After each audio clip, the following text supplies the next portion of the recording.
Y'all got to bear with me. I'm nervous. Because this ain't the kind of stuff that I do. This is an honor.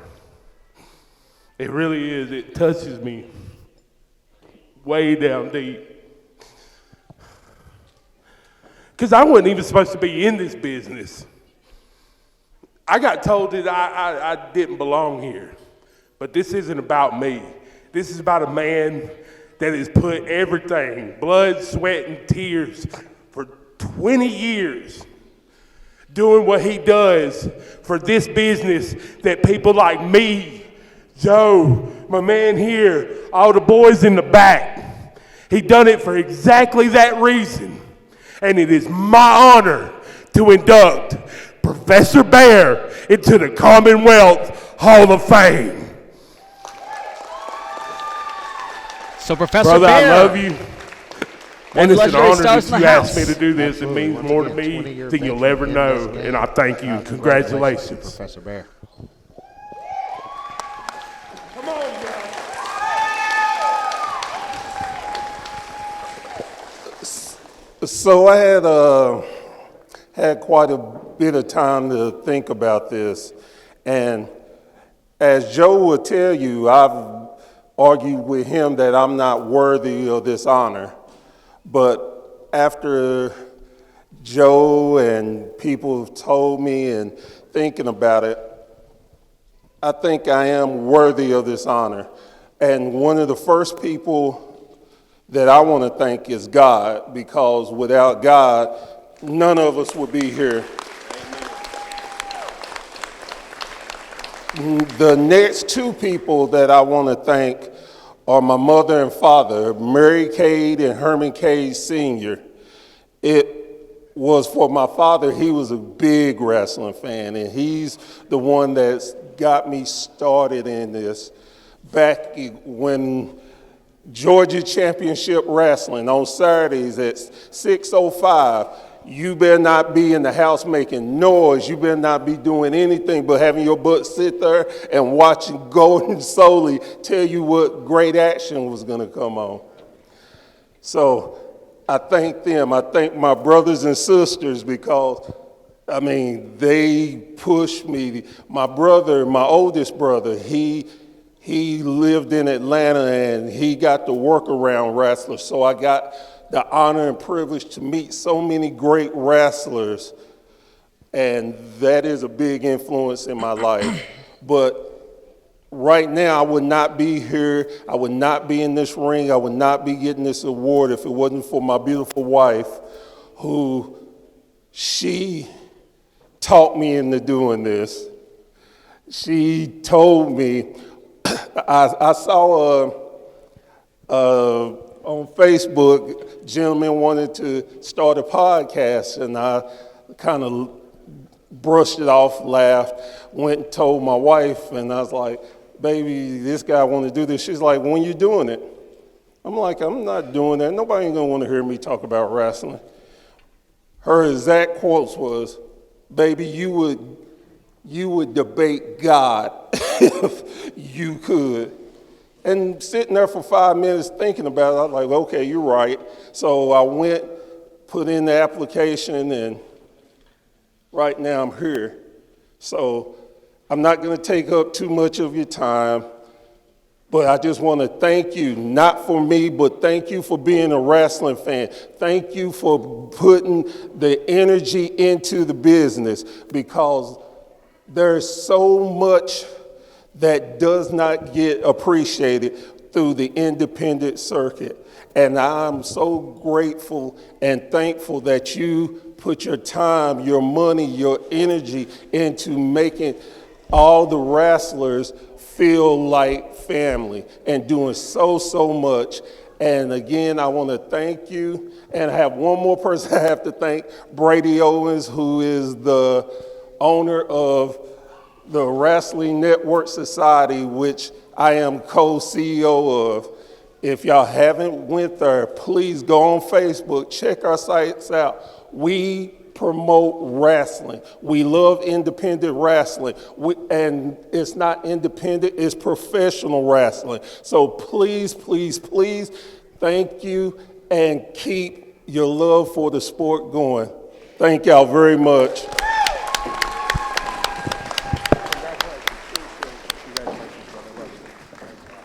True legend and Professor Bear, ladies and gentlemen. One more time, give it up for Professor Bear. 20 years in the business.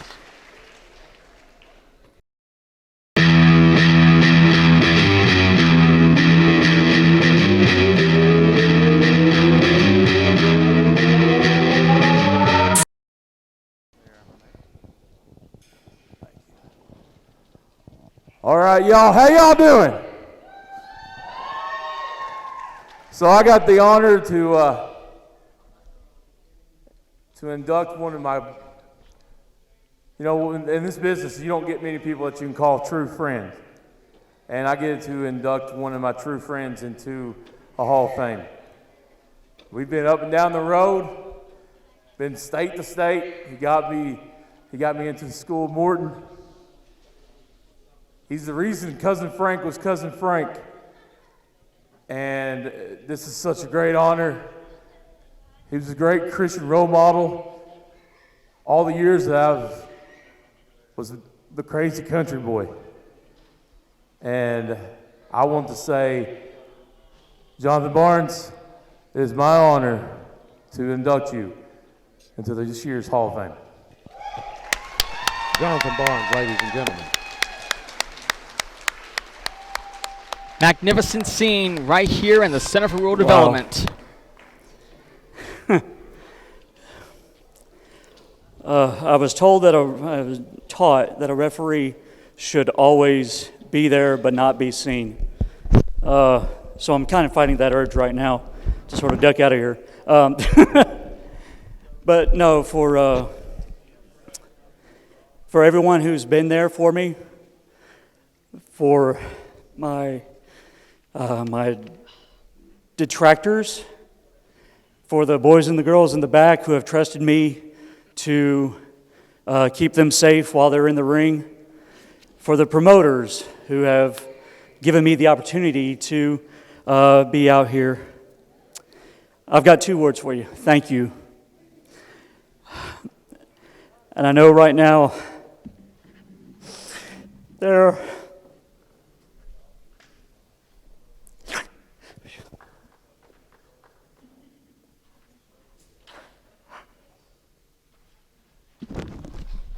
sorry, y'all. Pops, Cap, I did it. I did it.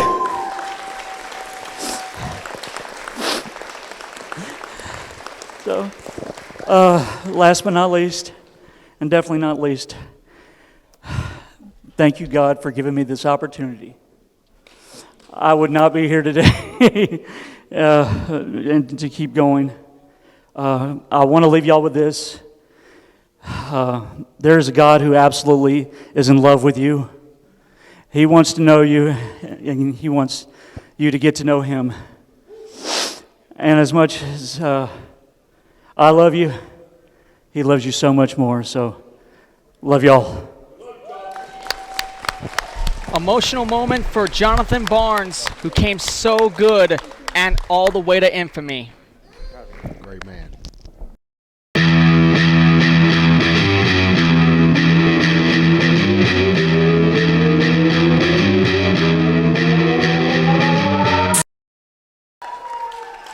Now, come on, y'all can do better than that. I said, hello, Somerset, Kentucky. You know, I got a phone call a couple of months ago asking me to induct not just a fellow professional, not just a friend, but a brother into the Hall of Fame. I've known Mike since May of 1992. He's seen me at my best times and he's seen me at my worst times. And every time I could depend on that shoulder to lean on when I needed it.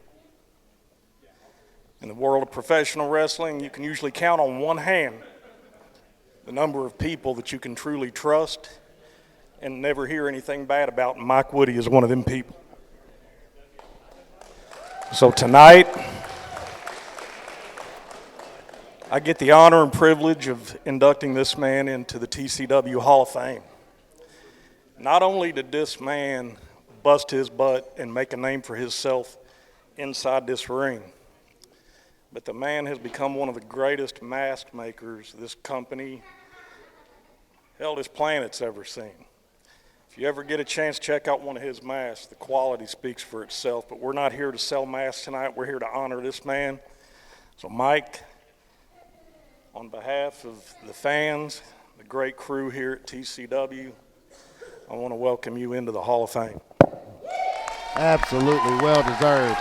Well deserved.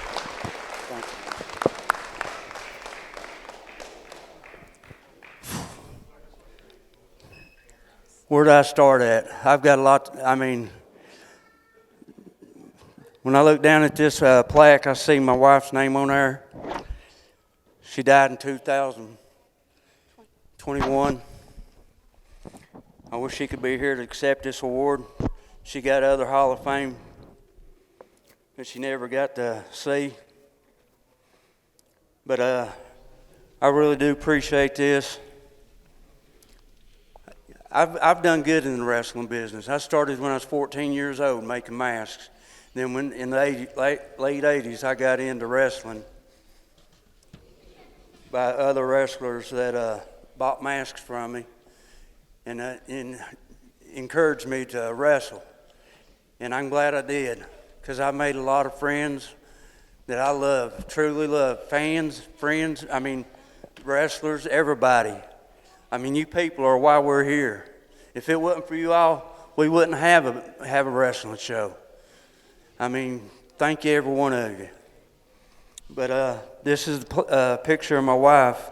This is my daughter, Destiny. And I appreciate you all. And when Joe called me and asked me to be inducted to the Hall of Fame for him, I was tickled to death, man. I mean, you know, there's no better honor than being inducted to the Hall of Fame. And this makes my second Hall of Fame, and I'm greatly appreciated. I mean, I love you, love every one of you. I appreciate what you've done for the wrestling world and done for all of us. But I thank you. Mike Woody, ladies and gentlemen. One more time, give it up for Mr. Mike Woody. Tremendous man with awesome intentions. Absolutely, great man. We will have also the 3 Hall of Fame inductions later on for part 2, but we'll be right back with our first match of TCW Saturday night.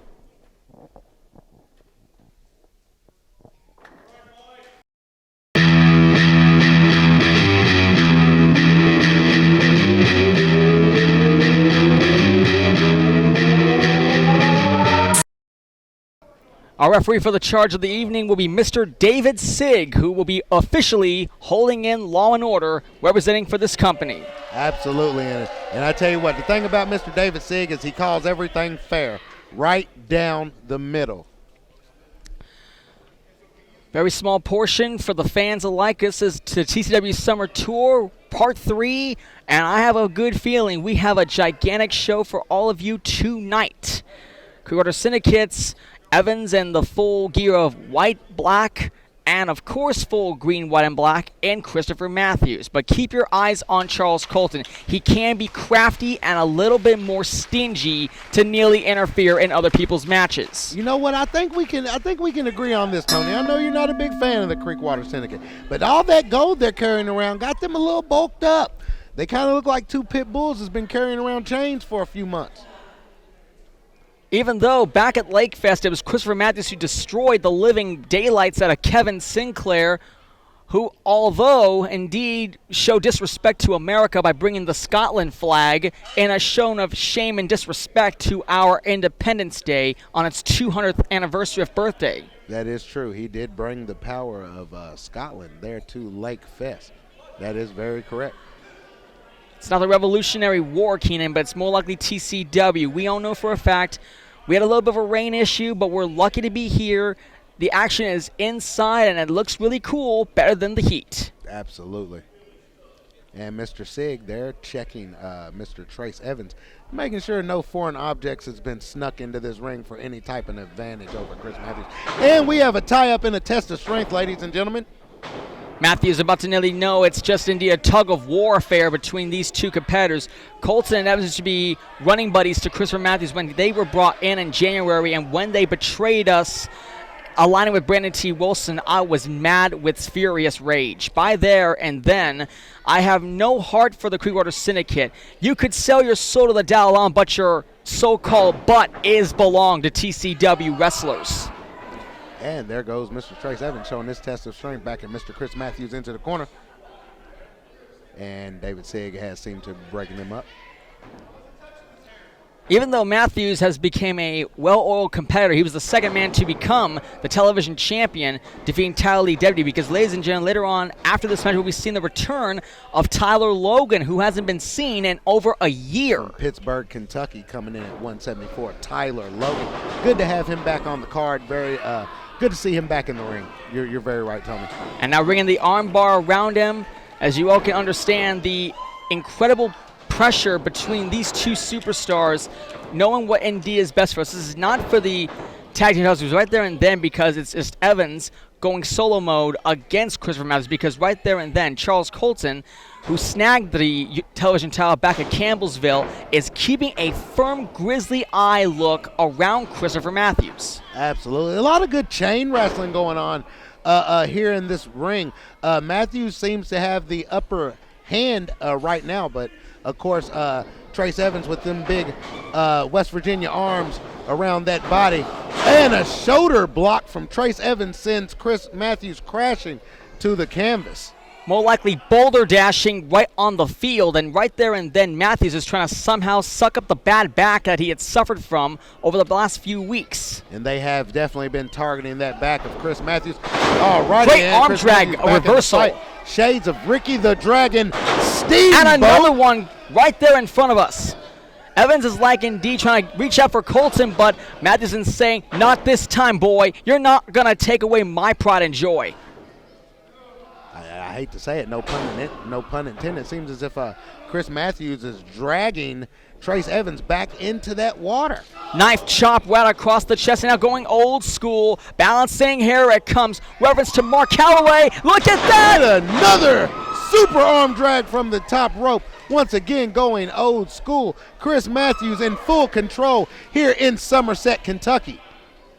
Matthews will do anything to nearly wipe down Trace Evans, because, ladies and gentlemen, here tonight we'll be seeing a street fight occur in our main event. It will be Charles Colton one-on-one with Brandon Wolf. Champion versus champion. It's non-title, and we all know anything goes in this matchup. And Evans clobbering Matthews like he's already a wildebeest, dining the flesh with its horns to eat his opponent alive. Now going for that strangle hook headlock, more like trying to ground Matthews on a very weird scale around these parts. It's all about TCW, fans, as we all get to see that we all know for a fact two events taking place by the next couple of weeks will be Paducah and Louisville, so we wish them good luck. Big events, going all the way out to McCracken County and then going up to Jefferson County. Definitely looking forward to both of those events, Tony. And Matthews getting his hair pulled out at the hands of Trace Evans. Ladies and gentlemen, 5 minutes has elapsed in this match. 10 minutes remain. We have lots of famous guest stars on our hands. We will not be mentioning them at all, as we can keep an eye on Trace Evans and Christopher Matthews. This is our company, so we all know it's all about the extraordinary insurgency of what Triple Crown Wrestling is. It is the heart and soul of this pillar. We all know for a fact about that one. Matthews taking control with a couple of good knife edge chops, sending him out of the corner with a reversal. Back to the same injury that he suffered from, and Colton somehow, some way, gonna nearly isolate the opponent, and now ringing him, and the fans don't even realize referee Sig is being ignored right into the eyes, and Colton more likely doing his lunchable stuff to send him a little message. Now driving the big boot across the back, and once again, the second time in a row, Sig, can you do something about it and get Colton out of here? Well, he's not even going to hear me at all. Side slam connecting. And Evans into the cover. Hook to the leg. 1, 2. No. Kick out at 2.5. Kick out at 2. Although for the record, we all know that the main event for Louisville's event has been decided. It'll be Ronnie Roberts versus Izzy Van. The first time 2 black wrestlers will be in the heart and soul for the heavyweight title of the world. Your reaction to this magnificent dream match that we haven't seen before? You know I'm excited. It's taken years to come. Really looking forward to watching the Lifeguard take on the Reverend of Wrong there in Louisville, Kentucky. Do you think Ronnie Roberts could possibly have some type of an advantage? Of course, low-key being a Louisville native, we know his past. And so in a championship match, you know, sometimes when you travel, it can take a little bit off of you. And with Izzy Vaden coming from Gainesville, Florida, traveling to the backyard of Reverend Ronnie Roberts, how do you think that could take a toll on the champion traveling? Fortunately, Roberts has been for a year. Doesn't mean that if he walks away heavyweight champion, I might indeed stand up and turn my back against him, not showing respect to the champion if he comes back to August with the gold around his waist. That's what I would really do. I understand that. Meanwhile, Evans delivering the knee on the side of the shoulder blades, trapping Christopher Matthews. And again, Colton with a towel, somehow choking him, intercepting it, and trying to hide the evidence to nearly get involved. Ever the opportunist Charles Colton, once again sticking his nose where he believes it belongs. Here hooks the ropes right there and then. In comes the spine buster. He got him. Spine buster to that lower lumbar to Chris Matthews. Another cover and a kick out again. Two. Chris Matthews fighting forever. Sometimes you got to throw in the towel, Tony. You think it's almost time for Chris to throw in that towel? Wave that white flag? Say surrender? There is no chance in hell Matthews is going to give up on this match. No way. I didn't think so.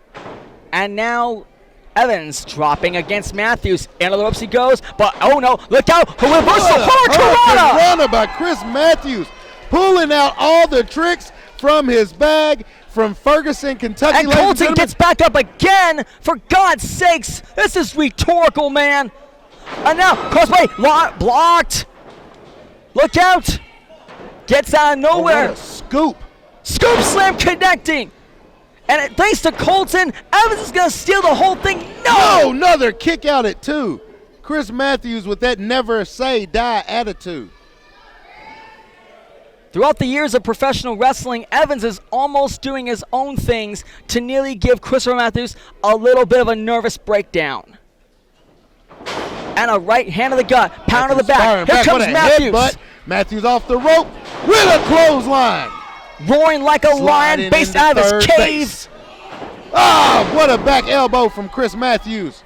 Look like he's priming it up again for another drop kick from Chris Matthews on fire. Missile drop kick right across Evans, and meanwhile Colton playing the difference maker to interfere, and he knows what he's really up against. Matthews is like pointing him, telling Colton, do not get in my way unless it's going to be you going to suffer. Look out, Evans. Oh, man. Clubbing blow. Chris blocked Matthews, out of nowhere. You cannot take your eyes off the prize. This is what will happen every time. Okay, a reversal from Chris Matthews. No! In this partner. Colton knocked roll up. Cover. We got to roll up. 2. Evans did it. Chris Matthews did it. He's going to sneak away with a win. Your winner of this contest, Chris Matthews. Amazing and the win. Hometown boy, Chris Matthews, is escaping with a roll-up pin.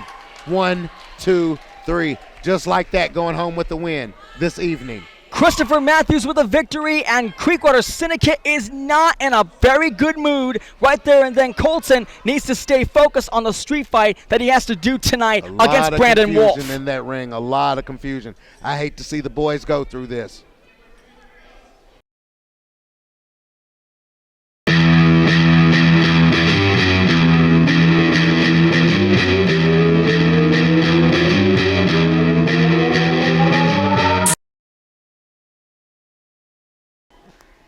Let's get back to introducing Aaron Rose again. Opponents. You know, I hate to say it, OG Ugly kind of gives First from the 502, vibes. weighing in at 256 pounds, OG Ugly. His tag team partner, from Pittsburgh, Pennsylvania, weighing in at 174 pounds, he is the God Complex, Tyler Logan. The third complex, huh? Our next matchup is brought to you in part by Stradless' famous pasta, or your famous chicken Alfredo, cheese tortellini, and lasagna. Down somewhere in Russell Springs, Kentucky for Staropolis' famous pasta. As you can see, the Ugly Boys teaming up for the first time. Logan and Ugly representing for the power of black, and a little bit of red and white for good measure. On the other corner, yellow and black representing for the Randall Shane, and traditional plaid alongside with Kevin Sinclair. So opposite alliances are coming together. I tell you what, if I had to put my money on a team in this match, it's going to be the Ultra Powers of Kevin Sinclair and Randall Shane. Ultra Powers? What happened to Mega Powers, Keenan? Well, this Ultra's a little bit bigger than Mega. Always with you, what could not be done. Well, let's get it on, folks. Tag team match on our way here today. You can understand, oh man, I think Aaron's got a bad catch. Sorry about that. So keep in mind, as we all know, Tyler Logan was once a former TCW All-American champion long ago, back at the Aspire Center when I was there. And I have a good feeling that the entire world is looking down upon us. So it's now in full possessions of Evil Eric Porter, and of course the tag titles, the Southern States title, and the television title representing for Creekwater Syndicate. But they got 2 more titles to go, and that is Izzy Vaden's Heavyweight Championship and Brandon Wolf's Ultimate Championship. Can you imagine every heel holding the titles, and we would vow to nearly bow down to the Dalai Lama? You may get some examples about this man. I guarantee there's some plans brewing up there at the Legion of Doom. We're going to start with Tyler Logan and the Randall Shane.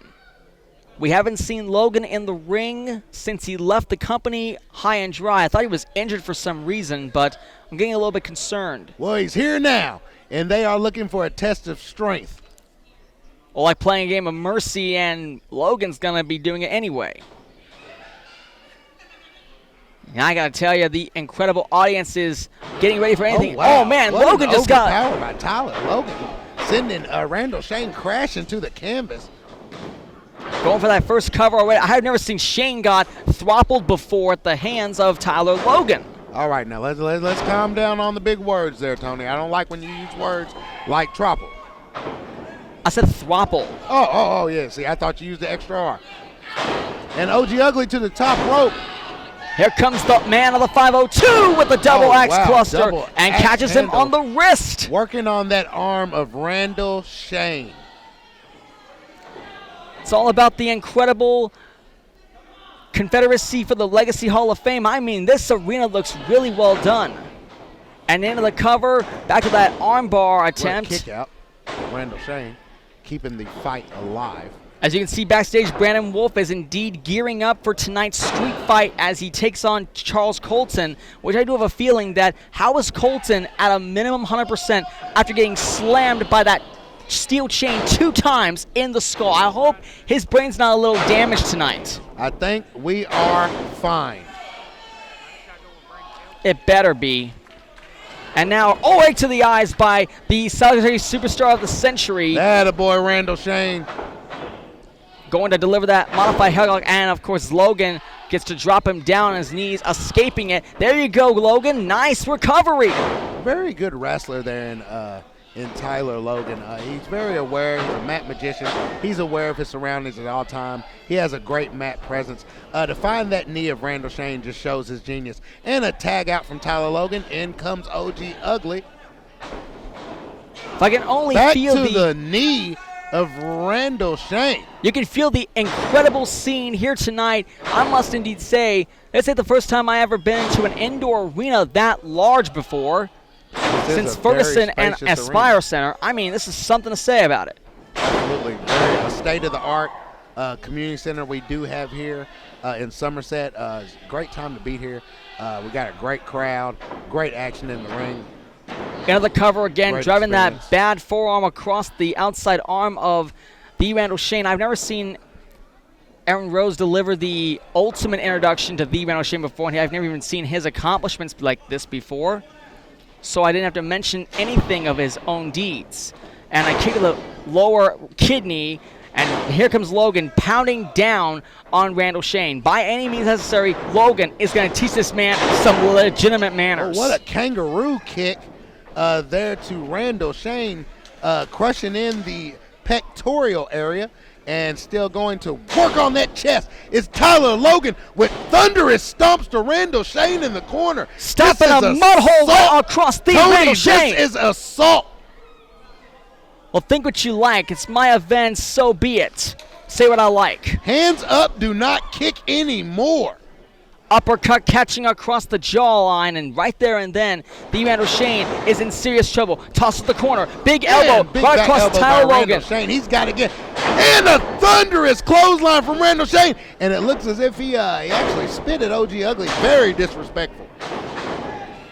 Let's say, are you in sides with Randall Shane, or are you against him? May I dare ask? It's a mystery. I just let you know I respect who deserves to be respected. And in finally comes Mr. Sinclair. Menacing forearm across the midsection around his gut. He's trying to nearly hold on for dear life. I'm not sure where we're really at right there and then. I think the first time I've ever seen that Old Glory midsection. and the home of the bagpipes together right in front of us, Keenan. That's right. The Highlander himself. And yeah, of course, OG Ugly's not going to handle any single abuse. And Hey, what's OG Ugly doing? He needs to get out the ring. And the Randall Shane going to handle it personally and professionally. The entire world is looking down upon it. This is Triple Crown Wrestling, and I have a good feeling. You know, OG Ugly has to keep his cool. If he wants his partner to be out of the deep water over there where he can't swim, he can't be interfering in these matches. Ladies and gentlemen, 5 minutes has elapsed in this match. 15 minutes remain. And Sinclair. Massive clothesline caught Randall off Shane, guard. I apologize, not Sinclair. Got a little over myself. Randall Shane doing work right now, as I believe they would say. You're doing fine for the record. Snap Power suplex. Like a suplex moments ago. Into the cover, knee on the chest, and a kick out aggressively at 1.5. No, for Tyler Logan's sake, he was in that ring a long time ago, back in the early days of TCW videos. So right there and then, it's a good thing we have him back on the roster again. Oh, and a clubbing, ferocious elbow across Like the... he slid into third base. Well, nowhere near the DMs, all right. Into the cover, and again, kicked out at 2. Nowhere near the DMs. That's right, Tony. Must indeed say we apologize to all the people in Texas who were suffering by the flood that was really hard to watch around let's here. watch Kevin Sinclair. German suplex by OG Tyler Ugly not Logan. seeing- And oh man, Oh. Sinclair dropping Bouncing that OG hand off Ugly. the mat. And Sinclair beating OG Ugly senseless in front of this house in Somerset, Kentucky. Keeping eyes on Logan. He cannot reach the tag to OG Ugly. This is really a bad night. Logan could be stuck in a handicap match if not for victoriousness. And Logan trying to pull the beard in between the Randall Shane, nearly isolating the opponent conclusively. Right hand. Logan from the control. Shane has to be careful on that concrete floor. How did OG Ugly not pay attention to his surroundings? You know, if I see a big guy like that coming towards me, am I going to A, stay there, or B, get out of the way? I think he chose the wrong decision. Well, no warming up on the bullpen there between these 4 superstars in this tag team match. Meanwhile, Logan after that dropkick right across the mush and trying to get the tag to OG And the hot Ugly. tag And to here OG he comes. Ugly. And with a thunderous clothesline, a back elbow from OG Ugly. The code 502 knows Louisville is roaring. And here he comes. Look out below. Ugly face buster. Face buster. It might be the biggest night of OG Ugly's career to pump up the fans here at the Center for Rural Development. Knife edge chop. Here's the woos. All blocked. Kick to the midsection by OG Ugly. Whoa. DDT connected with like a reversal cover. Couldn't even see what that really was. And now Looks Logan as if, pouring some water Tyler over Logan him. Taking a timeout or a water break? I didn't know we had water breaks here, Tony. Oh, I better be careful. I don't want to get electrocuted. Yeah, that would be rough. And back to the corner, the Randall Shane pushing back to Sinclair. OG Ugly getting caught off guard. Tag back in. And the numbers game is already on the ferocious section. Yeah, just taking time to really assault OG Ugly in the corner while Mr. Too Slippery was rehydrating. Or trying to regenerate whatsoever on Tyler Logan's behalf. I understand. I mean, wrestling is a very demanding sport. Into the ropes he comes. And a massive, senton, more likely jelly bean him so fast. Into the cover, hooks the outside leg again. Ugly's going to suffer and a Ugly third kicks from out loss. at 2. It was back about 3 months ago. He was put in that Rings of Saturn at the hands of Kevin Sinclair following a triple threat match. Could history repeat itself like that again? What a Saito suplex from Kevin Sinclair. And knee right across the spinal cord. And now back to that infamous submission hold. Somehow trying to isolate the opponent. Working on that neck.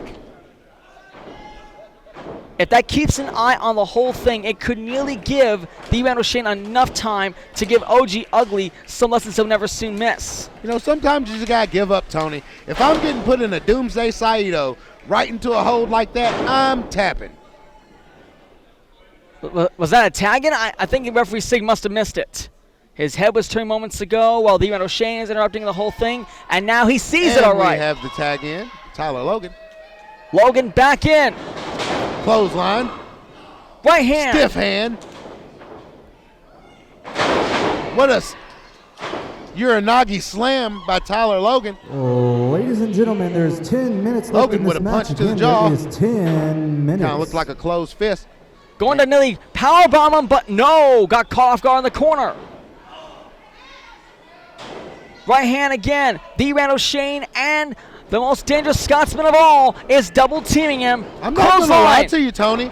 This and is another. a team I don't believe we knew we needed in the team of Kevin Sinclair and Randall Shane. These guys are working very well together. We're seeing some tandem tag team wrestling. Or are we looking at a fisherman suplex here? More like a perfect plex. No, blocked out of nowhere. Here comes Logan. DDT! Into an inverted DDT by Tyler Logan. Spiked him on his head. Into the cover. Hooks the leg. Wait a minute. And Logan just running out of juice, it looks as if.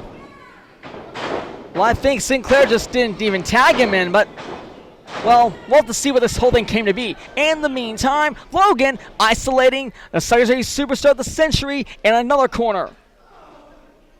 Logan all fired up on his return to TCW, but at what cost? Well, I can nearly feel the incredible scene here tonight. Sinclair again. Oh no! Did he slip? I believe Kevin Sinclair slipped on that water that Tyler Logan was rehydrating with. OG went for that steel post that was pushed on, but was too late. Oh! Ladies and gentlemen, Sinclair is down. Meanwhile, the cover, Shane with a I'm prettier, and it's all over. Ladies and gentlemen, your winners, Randall Shane and Kevin Sinclair. Your winners of this contest, Randall Shane and Kevin Sinclair. Well, for a moment, I thought Sinclair was going to push OG Ugly to the steel post, but he somehow fell into the hydration pool. Yeah, Aquafina. And keep in mind, and now, and the assault on OG Ugly outside continues. Defenseless boot right across the face of OG Ugly. I know for a fact Shane and, of course, Sinclair ain't going to get away with this. Hey, man, that was a what I would call a Glasgow kiss.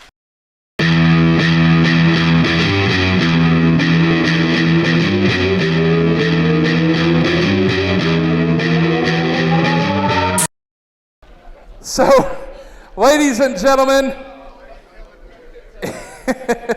in the ring is our next inductee. It's going to be Lone Wolf Bobby Blade. So I have the wonderful pleasure of inducting Bobby Blade into the Hall of Fame. I'm not, don't worry. Bobby, actually back in 2020, got to induct me into my first Hall of Fame for primetime wrestling up in Paris, Kentucky, which I'm very grateful for.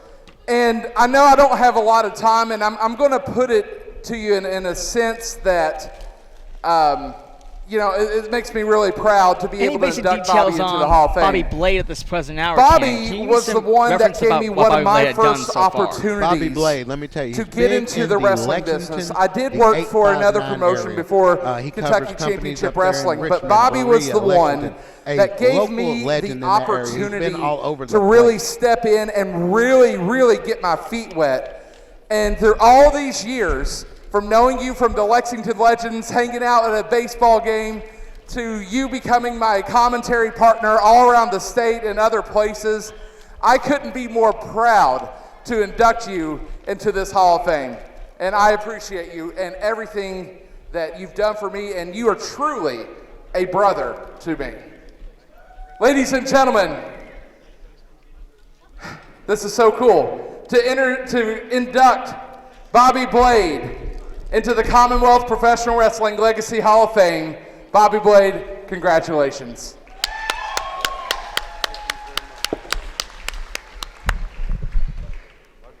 Well deserved. Wow! Somerset! Are you all on fire tonight or what? Oh, yeah, you got to get louder than that. Make some noise. No, wait a minute now. I think I said make some noise. I didn't hear a whole lot of noise. Come on, let me hear you. There you go. Wow! The Commonwealth Professional Wrestling Legacy Hall of Fame. You know, I'm one of those guys that likes to talk, and I like to talk a lot. And I've been blamed as being one of those guys that like to go 30 minutes on promos.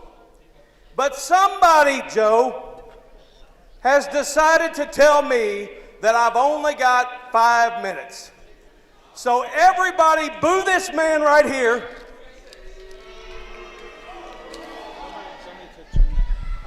He told me that I got 5 minutes, and that's it. Well, I'll try to get through this as fast as I possibly can. In 1991, I graduated high school with a guy named Jammin' Jimmy Lamb. And his brother-in-law was a guy named Mr. Irresistible Terry Embry, who initially trained me, and he actually passed away a couple weeks ago, and his funeral was actually today. So I want to thank Jimmy Lamb and Mr. Irresistible Terry Embry for initially getting me into the business. So please, round of applause for them. I wrestled for a few years with them, working around through Kentucky, Ohio, Indiana, Tennessee, Virginia, West Virginia, all over the states. And then I finally went to work for a guy named Dale TNT Mann in 1994. And if you don't know Dale TNT Mann, he is considered to be one of the godfathers of professional wrestling in the state of Kentucky. He's a man that ran the Mountain Wrestling Association, which was at one point the longest running professional wrestling promotion in the state. Dale TNT Mann retrained me and gave me an opportunity. He gave a shy, skinny kid an opportunity to shine in the MWA. And although I'm not so skinny anymore, and I'm definitely not shy anymore, so I appreciate that right there from Dale TNT Mann for going out on a limb and giving me a shot. There's also another guy that bought the MWA from Dale Mann, and that's a guy named Fabulous Danny Fargo. And Danny Fargo was the first guy to ever let me get on a microphone and express myself and to cut promos and to be the heel that I knew I could be. And so major props go out to Fabulous Danny Fargo. And then another guy after that named Dirty Chris Hayes bought the MWA from Fabulous Danny Fargo. Dirty Chris Hayes pushed me to the moon and back. I appreciate everything that Chris Hayes did for me. I appreciate the fact that he had so much confidence in me, and I was able to make my name during those years with the MWA, and then able to spread it out after that, after the MWA closed down in 2013. After that, I went on to do commentary with this man right here, Aaron Rose. We started doing commentary for the MWA, then we moved on to Pro Wrestling Freedom in Corbin. And then after that, Primetime Wrestling in 2016. And I was able to hone my skills as a commentator. He's been a very great teacher as far as commentary goes. And then I took a little break. I was done with the wrestling business, and another company was getting ready to start up called the Elite Wrestling Alliance. And one of the commentaries, one of the broadcasters that was supposed to be there couldn't make it for 3 shows. So Aaron calls me up and he says, I know you're done with the wrestling business, but I just need this one favor. I need you to substitute for my partner for just 3 shows. Just 3 shows. Just 3 shows, Aaron. And here it's 2 years later, and I'm still doing commentary, and I'm getting booked more now than I ever have in my entire career. Thanks. Thanks. I'm 51 years old. I'm trying to. I'm blown up here. I get worked up too easy. But anyway, though, this is an honor. This is my 5th Hall of Fame that I'm being inducted into. My 5th one. A lot of people only get inducted into 1. This is my 5th one. I'm very grateful to have the longevity in the wrestling business to be able to do that. And this is where it's going to get emotional. My mom and dad never got to see me get inducted into any Hall of Fame ever. So I wish that they were here tonight to see my 5th one, because they would be extremely proud of me. Sorry. Yep. I'm going over time, Joe. But the thing is, though, is even though my mom and dad can't be here to see me get inducted into my 5th Hall of Fame, I'm very proud to have with me my beautiful girlfriend, Stephanie, out there on the back row. She's able to enjoy these moments with me now. And, if y'all don't know, I'm very active on Facebook. Me and Stephanie were friends for 35 years straight, and then finally made it official last year. So we're coming up on 1 year on July the 27th. So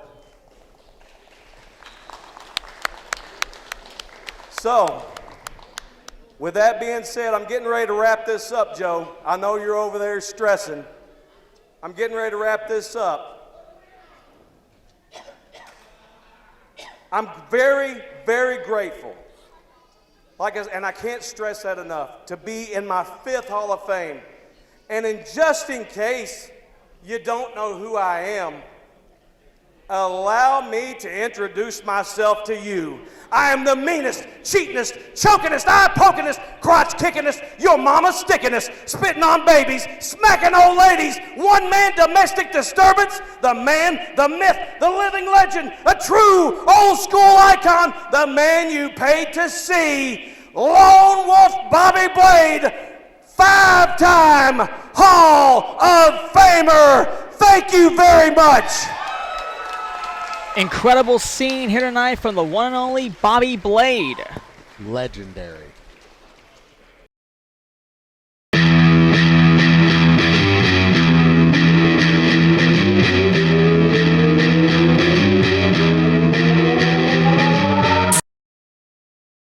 Ladies and gentlemen, our next inductee into the Commonwealth Professional Wrestling Hall of Fame is Mr. Terry England, and here to induct him, Brendan Wilson. Yeah, Brendan Wilson getting a couple claps out there, Tony. Well, he's a bad guy. Why you need the applause? I'm not going to. I'm not even going to attempt that. Ladies and gentlemen, usually you see me running around here and just beating the crap out of everybody, but I took a little time out of my day to come out here and induct one of my probably best friends in this business, Terry England. Terry started in this business in 1986 down in Jamestown, Kentucky under the legendary Dale Mann at the age of 18 years old. And he slowly worked his way up the ranks and just kept working and working and working. And then he built his wrestling, I'm going to say enterprise because you're the longest running one in the state of Kentucky. Since 1997, Ultimate Championship Wrestling has been around whenever everybody else has shut down, tuck breaks, and now he's out mentoring me. Terry England's probably one of my biggest mentors in this business, and I'm very appreciative of it. So, ladies and gentlemen, I would like, and it is my honor, to induct Mr. Terry J. England into the Commonwealth Professional Hall of Fame. Absolutely. The best man, the best friend, who indeed became Rancy Wilson's people. Is it great to be alive in Somerset right here tonight, or what, people? Want to thank each and every one of you for coming out and showing your love and support for all these inductees tonight and for some great wrestling action. All but maybe one match. But anyway, ladies and gentlemen, you know, what people don't realize is a lot of wrestlers sacrifice their time, their energy, time away from family, time away from birthday parties with kids, so much, especially back in the day when Dale Mann ran 4, sometimes 5 shows a week. There wasn't a plethora of wrestling on television. You had a couple hours a week, and there was not a lot of demand for entertainment dollar, not instant gratification with you punch a computer button and see so much nowadays. And Dale drew great crowds, and it was nothing to have 3, 4, sometimes 5 shows a week. So guys learn their trade really well, and it's a lost art, and there's just not enough consistency today to get them where they need. And then when I got in here, I was looking at Aaron and Joe, and I thought just for a minute, I might could do this again, and I got a cramp when I was warming up in the corner. So I don't think that's going to happen. I haven't been in a wrestling ring as a competitor since the spring of 2017. I miss it sometimes, but not like when you get up in the morning and you can't hardly walk and your neck's stiff and you go to a doctor and say, I'm having a little trouble on my neck, and he asked me if I'd ever been in a car wreck, and I said, no, I've never been in a car wreck. I knew what he meant, but I didn't say anything, and I just done the treatment, felt better. All this constant whiplash effect in the ring takes a toll on every wrestler's body if they do it long enough.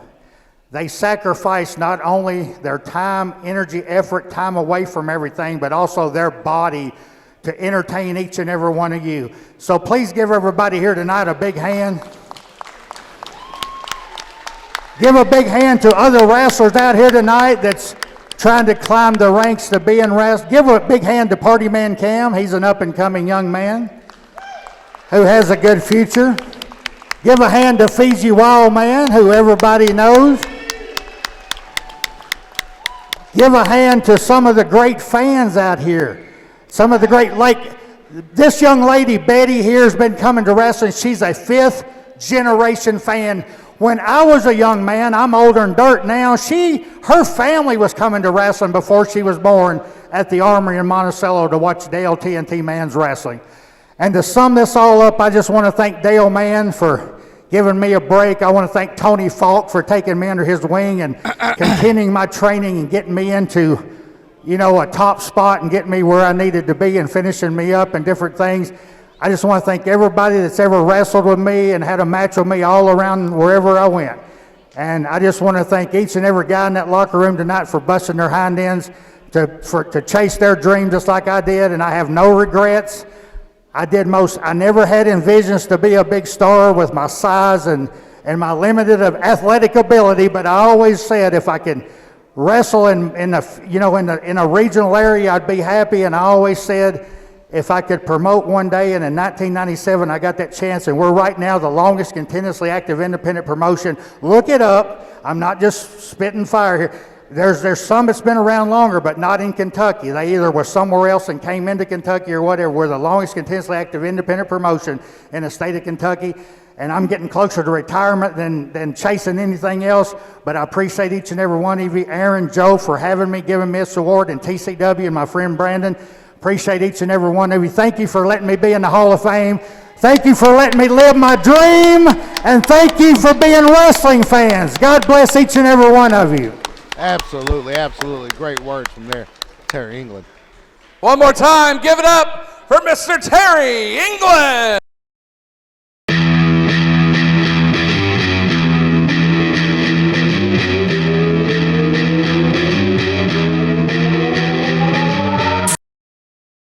Our final inductee into the Legacy Hall of Fame is Mr. Hitman Louie, and here to induct him, a good friend of mine, Mr. Dan Childers. Hey everybody, how's it going? I have what an honor and what a privilege tonight to induct our final inductee. When you get to the last match of the night, what's it called? It's called the main event, right? Ladies and gentlemen, what you're looking at right here is the main event of Hall of Fame inductees. If there was ever a Kentucky boy that deserved to be in any professional wrestling Hall of Fame, it is none other than Harrison Melton Jr., also known as Hitman Louie, everybody!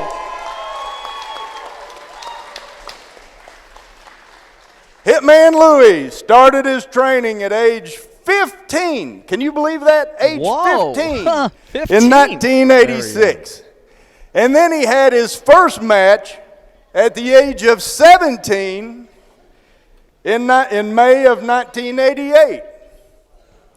He's wrestled in venues ranging from community centers to high school gyms to National Guard armories and even big city coliseums.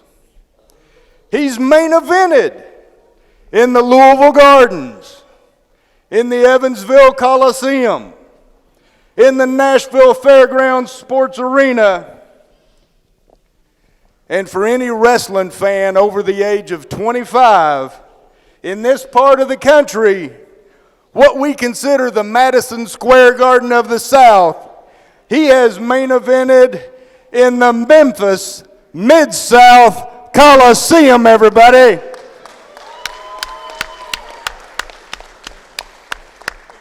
He has wrestled with or against, get this, 6 WWE Hall of Famers. 6 current WWE Hall of Famers.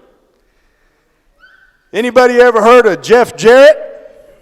I heard about him. Absolutely. Anybody ever heard of Miss Jacqueline? Absolutely. Jackie Yes. Moore?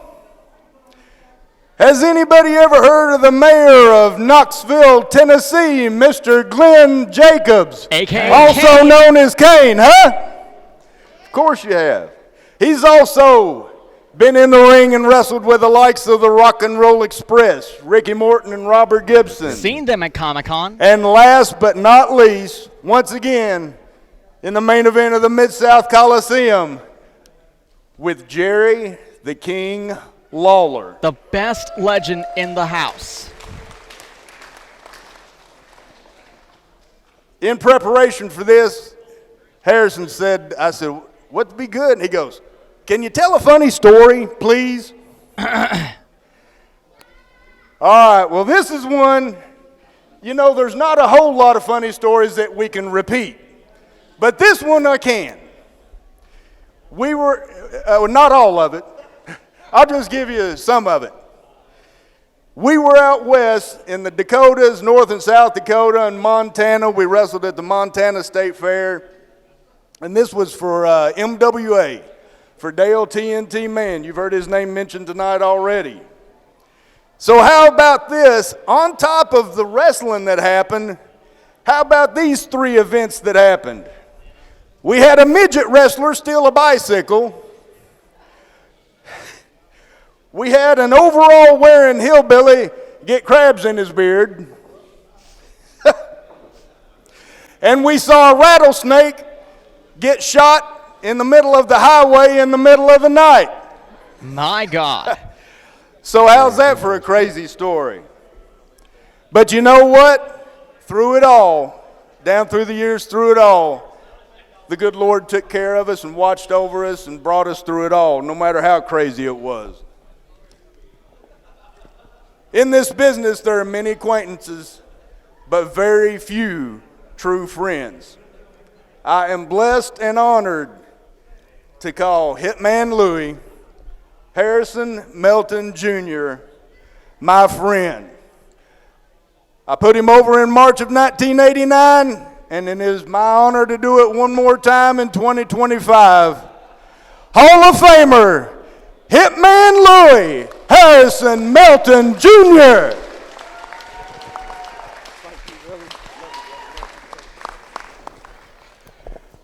I want to thank God first, because God gave me the body and the mind for this business. Now here lately, it's starting to falter on me. Back hurts, neck hurts, knees hurt, but I wouldn't trade it for anything. Another person I'd like to thank, and I wish he could be here, is my father. My father, when I was 15, borrowed $1,000 to pay Dale Mann for me to attend his training school. My dad knew ever since I was 6 years old that this is what I wanted to do, and he made it happen, and I wish he could be here now, but he's not. And I know he's looking down, and he's proud. Another person I want to thank is my wife sitting in the back. There's been many times she's went with me on the road that I've had my clock cleaned and couldn't remember even getting home, and she drove me home. She also gave me 4 beautiful children, and I love you. My niece Allison is here, my sister-in-law Lynn, my father-in-law James. Thank y'all for being here. I want to thank Dan. Dan has been a friend since 1988. And I want to thank you fans. I'm glad y'all came out for this, and I appreciate y'all being here. Joe, thank you, brother. And I want to thank Brandon Wilson and TCW for putting on these matches. And I really appreciate this. And I think I'll cut it short where we can get back to the matches. Thank you all for coming. Thank you, sir. Congratulations. Thank you, brother. What's that hard square thing I was holding? I got some.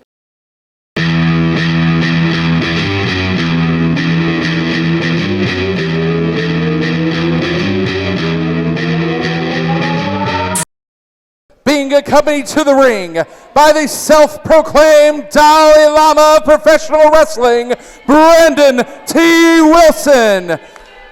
He hails from Charlottesville, Virginia, weighing in at 233 pounds. He is the All-American Champion, the Appalachian Nightmare, Evil Eric Porter. Might be a nightmare for this Appalachian. Appalachian Nightmare is his nickname? I thought he was evil. And his opponent, hailing from Inez, Kentucky, weighing in at 353 pounds, Appalachian Amos Abel.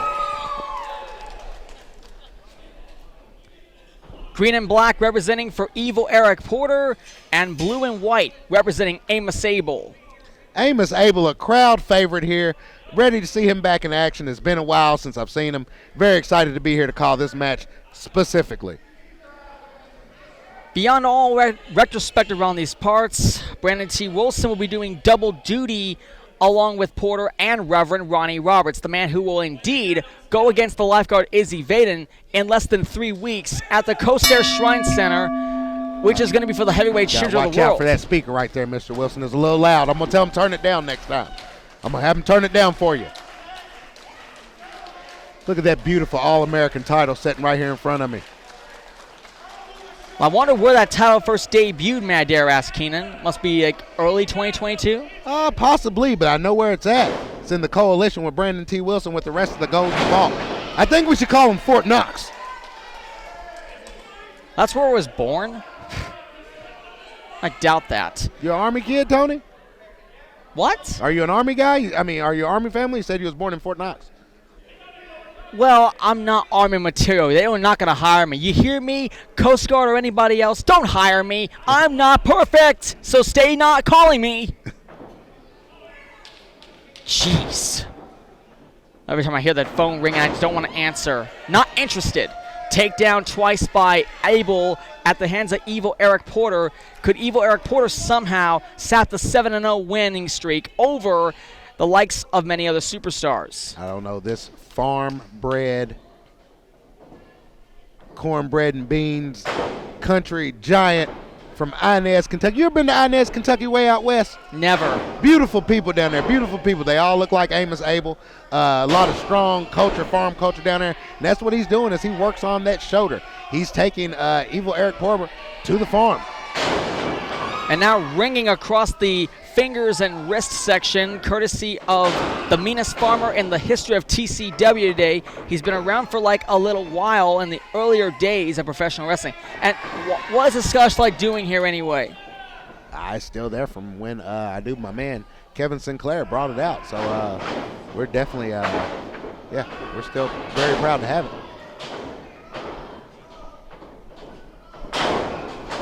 Meanwhile, big size arm drag takedown in between the muscle and plates around the corridor. Evil Eric Porter has been handling it personally and professionally.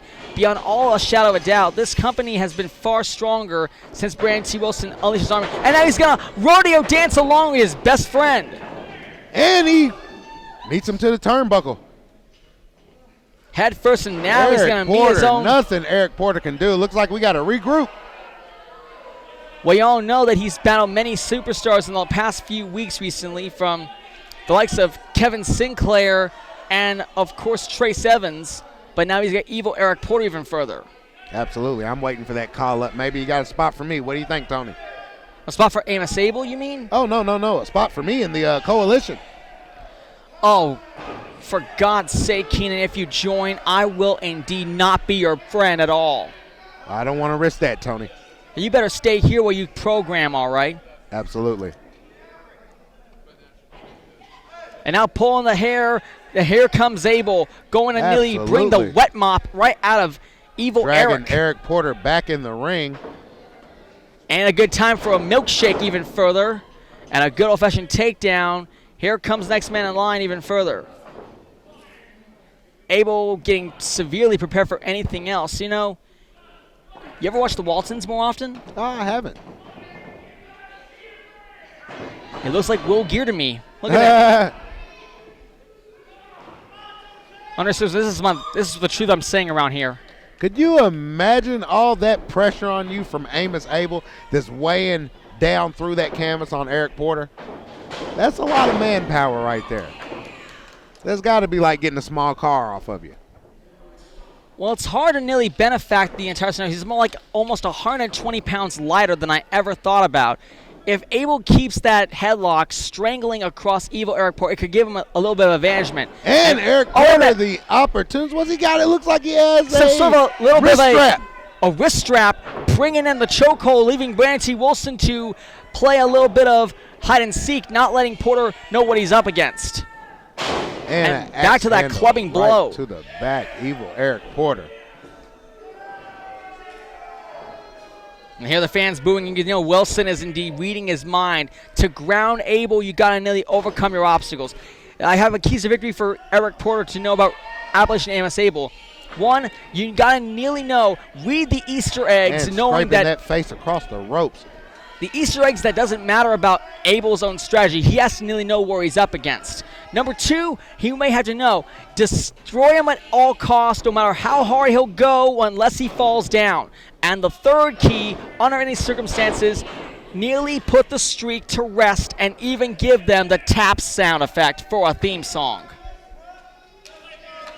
Ladies and gentlemen, 5 minutes has elapsed in this match. 5 minutes, 25 minutes remain. Clothesline caught off guard, knocking the big man down. Porter. I think he just took the muscle out of Eric Porter, almost a little too strong. Possibly hurt Eric Porter a little bit more than it hurt Abel. Well, you better be careful. You don't want to pop your muscle plate in between your shoulder blade. It will be hard to handle when you're in a cast. And, of course, now Boogie Porter. Oh, man, he's biting him. Oh, that is just typical Walking Dead style. Toss to the ropes once again. And a reversal from Amos Abel.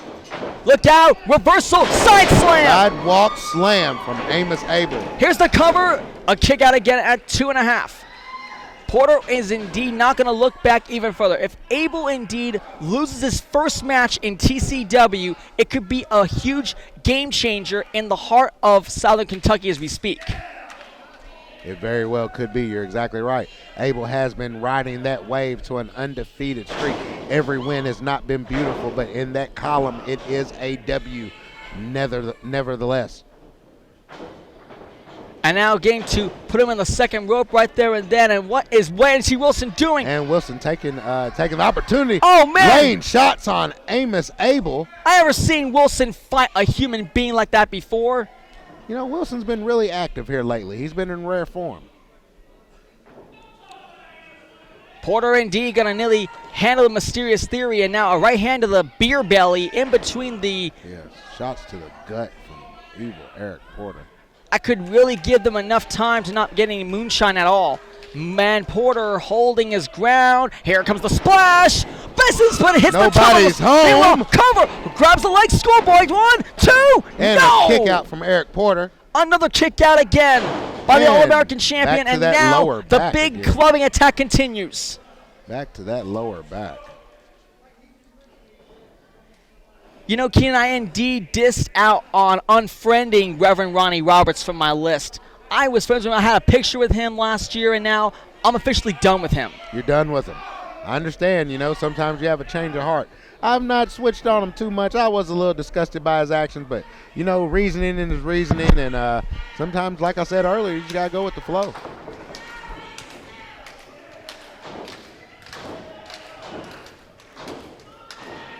Amos drawing energy from the crowd.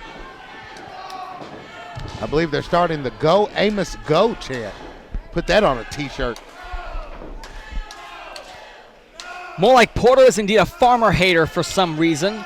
And he's going to nearly have Abel bring out the audience coming alive in the Center for Rural Development.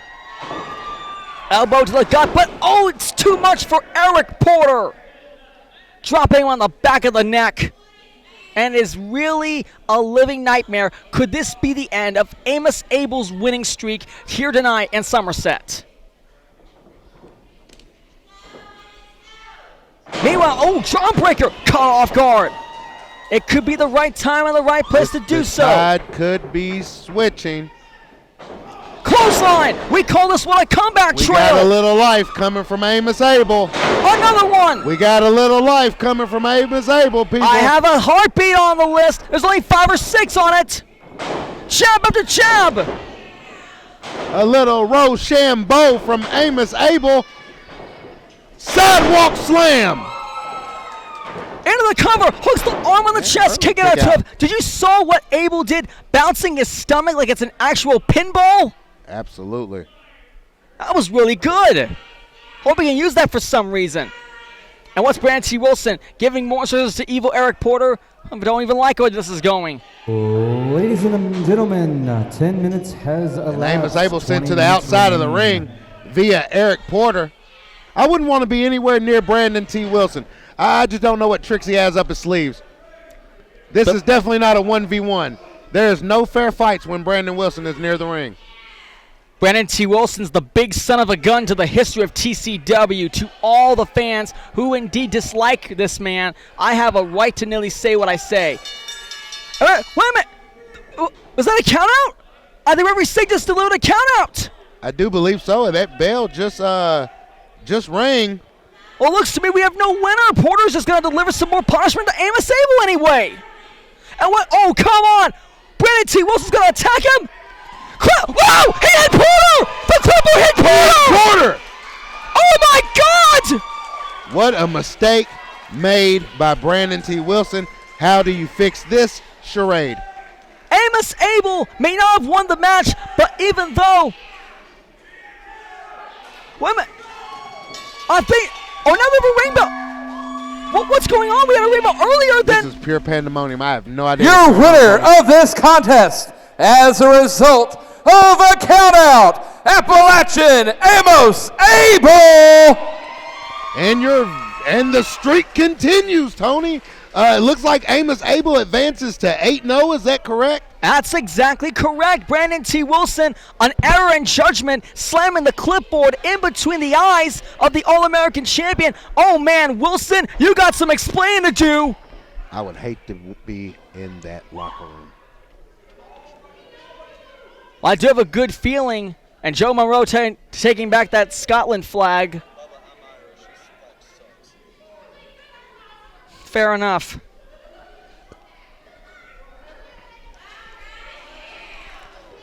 Instant replay of the match we just seen moments ago. We saw that Wilson heard the bell ring, and unfortunately, it was like a miscalculation, but whoever who did it, I think it may have been a lethal consequence. And then suddenly, Clippo got involved. Boom! Right in the head. He went for Abel, but he knew. One more time, give it up for Appalachian Amos Abel. You're exactly right.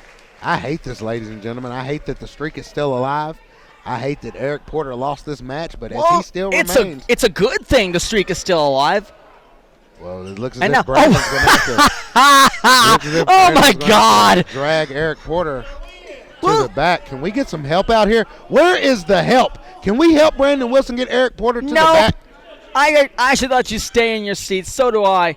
Did you see what Wilson did? Dragging a big sack of Eric Porter. I hate this. I really hate this for the coalition. I hate this for the guys in the back. I hate this for the people at home. I'd like to deeply apologize for this, Tony. I don't find a thing funny about what we just witnessed here beside this ring.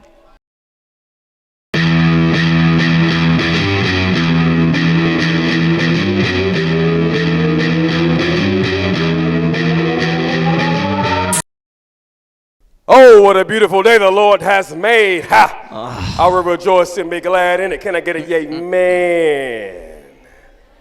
Oh, come on, congregation. First I go around. You already should be ashamed of yourself. Turn this back to Robert. I came out, gave you the opportunity, the chance to get right tonight by paying your tithes and offerings. Y'all know y'all ain't been to church. You know, I know, but you ain't gonna go. You ain't gonna wake up and go, so I'm trying to bring you a little church right here tonight.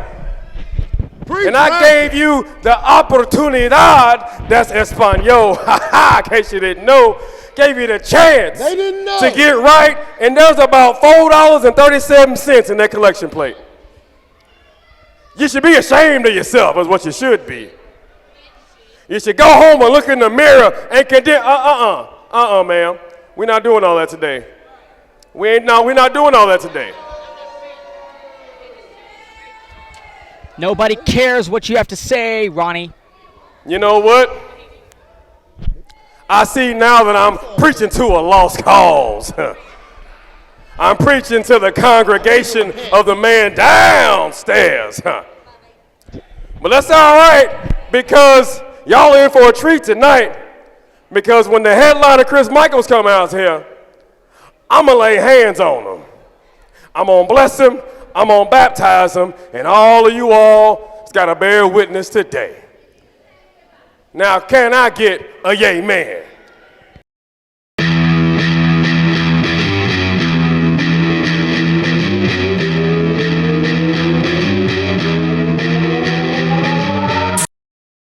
Introducing first, hailing from the First Baptist Church of Tithes, Offerings, and Early Tax Returns. Weighing in tonight at 237 pounds, he is the Triple R superstar, the Reverend Ronnie Roberts. Tony, this crowd is electric for the Reverend Ronnie Roberts. And his opponent from Nashville, Tennessee, weighing in at 234 pounds, he is the headliner, Chris Michaels. I mean, he's okay, too. He's okay. And Roberts is getting the mic again. Now, hold on now, headliner Chris Michaels. Listen, I could come out there and lay hands on you right now. You'd be able to do this. but you got a bad attitude. So sit there in that chair Tony, and don't get up. I wish the good reverend would come over here and heal me. Well, I hate I ain't being no false healed. prophet. Now, Chris Michaels, excuse me, Mr. Referee. Chris Michaels' headliner's been everywhere. He been all the way to the top of the top, working all the way from Vince McMahon, waiting on envelopes from Ed McMahon. He done it all. And since you've been to the top of the top and everywhere in between, I can only assume you done accumulated, a nice little bank account, You done picked up a few ducats along the way, Some greenbacks. I'm talking about making the bread, cheese, and scratch from dough, So I'm standing, hey, don't interrupt me. Don't interrupt me again. So I can only assume that me standing in front of you right now is a blessing, I'm gonna give you the opportunity, just like I gave all these other heathens and lowlifes, to pay your tithes and offerings right here tonight and get right with the man upstairs, amen. Yeah, pay up. Oh yeah, no, don't touch the plate. Don't touch the plate. No, you just put money in there. You ain't, no touchy. No touchy. You know you got it. You got it. He's asking Chris Michaels to reach down in those pockets. Well, he doesn't have pockets. Oh, thank you, Michaels. Yes! Are you serious? Are we serious right now, Tony? Hell yes, we are serious. Do you know what that money could have went towards? I'm telling. Attaboy, Michaels. Roberts, I spit your money for everything you got. And now, oh no! Right hand, blocked out of the way. I don't know how he missed and that Michaels, right hand. Here comes the attacks. Headliner, Reverend, one-on-one. You gotta let the Reverend get out of his robe first. Let the Reverend get out of his robe. I don't really care if he has to carry a blanket, I don't like it. I don't like it at all. Parts. I don't like the actions that Chris Michaels just did against the church. I don't like the fact he's not letting my man get out of his robe right now. He's not prepared for battle. He's prepared for praising. Should probably leave the church by now if you know it's good for you, Keenan. I would not want to be unbiased. I'm an active member, Tony. I'm sorry. All right, Reverend, let's regroup. Purple and gray representing for the likes of Reverend Ronnie Roberts. Electric purple and gray.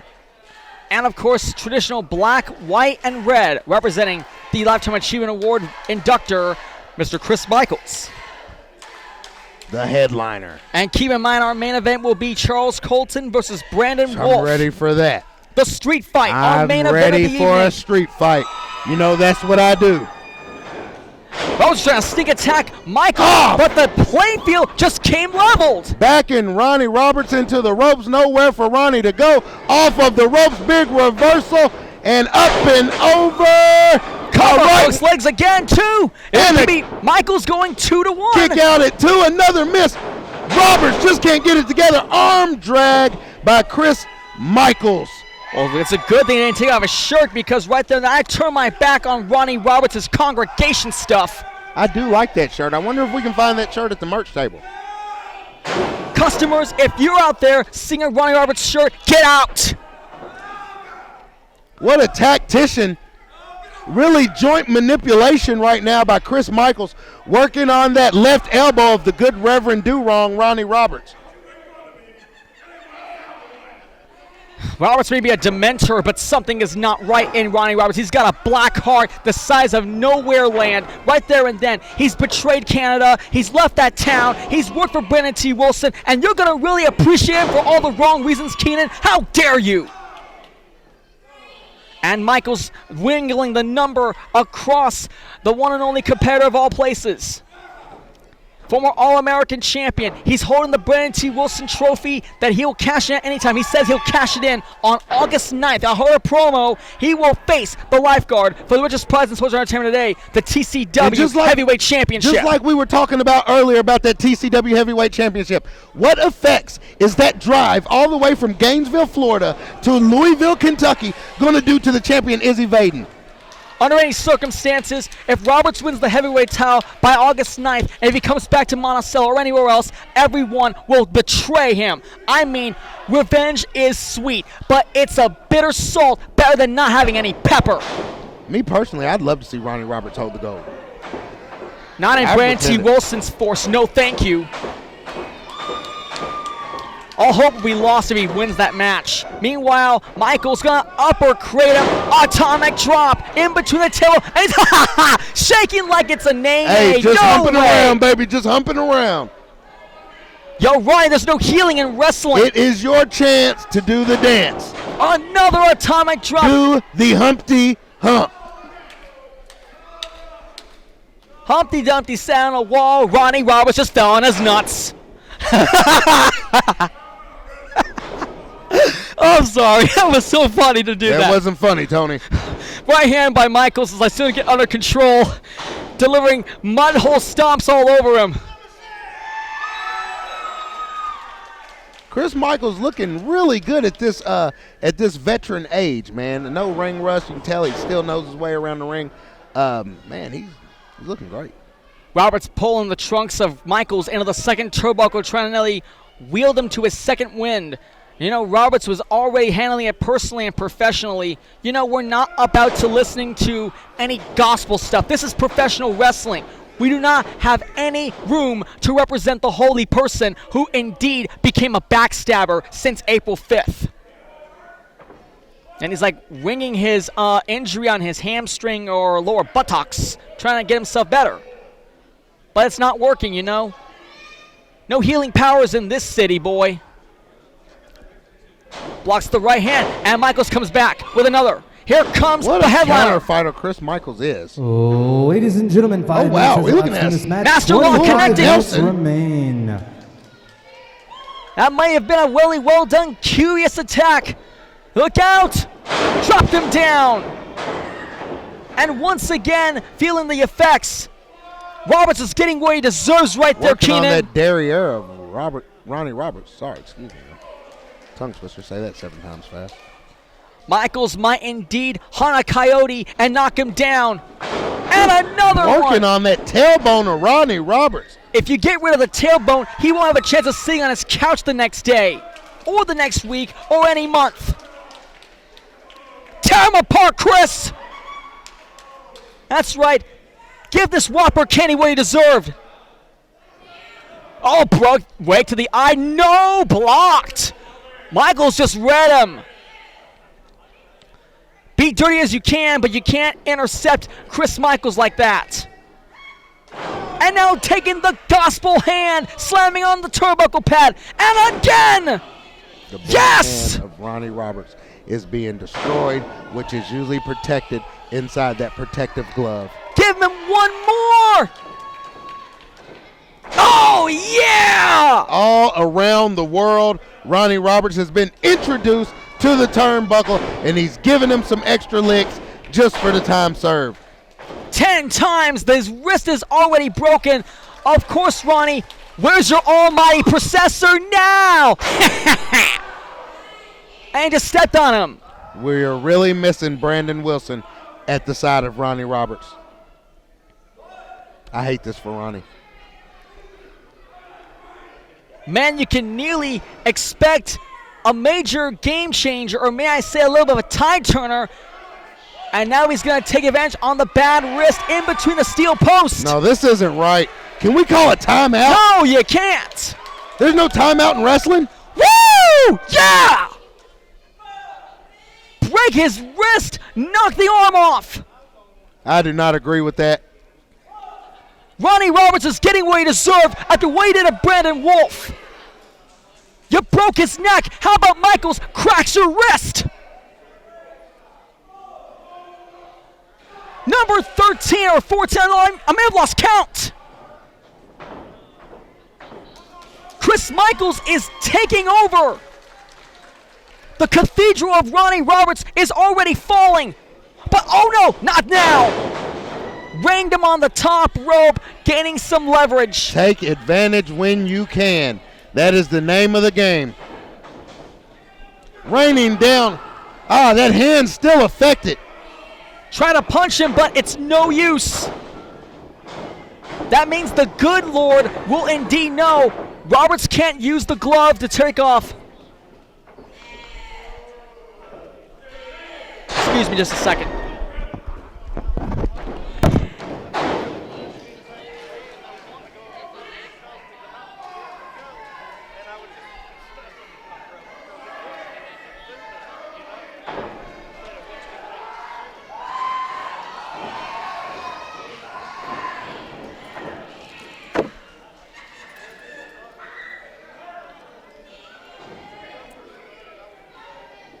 Attaboy, it looks as if Chris Michael's trying to find his feet while Ronnie's rejuvenating.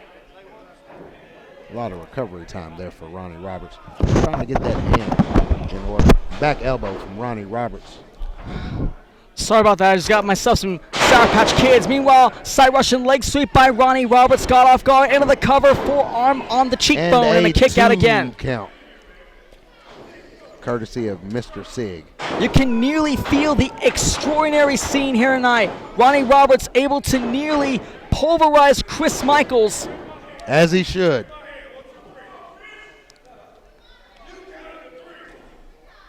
Roberts is complaining to David Sig. Man. Well, Sig got hit by Eric Porter 4 months ago. Don't toss him again.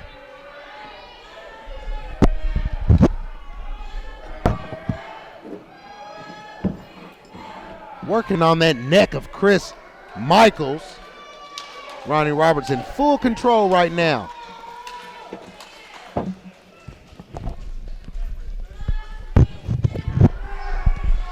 And Roberts doing a clear-cut experience here tonight. Michaels is in serious trouble around these parts. I have a very bad feeling if Ronnie Roberts gets that win over Chris Michaels, he could be a step away to beat lifeguard Izzy Baden. And the cover. Look up, schoolboy cover. Great counter by Michaels. Kick out again. And a poke to the eye from Ronnie Roberts, the dirtiest player in Triple Crown Wrestling today. And Chris Michaels cannot see. The broken hand may have been a little well done. He cannot see. That is correct. Well, he's not okay. And what a shot to the back by the good Reverend. It is a nightmare to witness another around these shot parts. to the back, working on that lumbar. And another one. 3 shots to the spine. This could nearly weaken him to a very difficult place. We know Wilson used the collection plate on Michaels to earn that shot as the number one contender. We see Michaels get the win over Roberts at Lake Fest. In the cover again, and another kick out. And a 2 count from Mr. Sig, the one that has been calling these matches straight down the middle. And Ronnie Roberts complaining to count another knee flush across the throat of the headliner, Chris Michaels.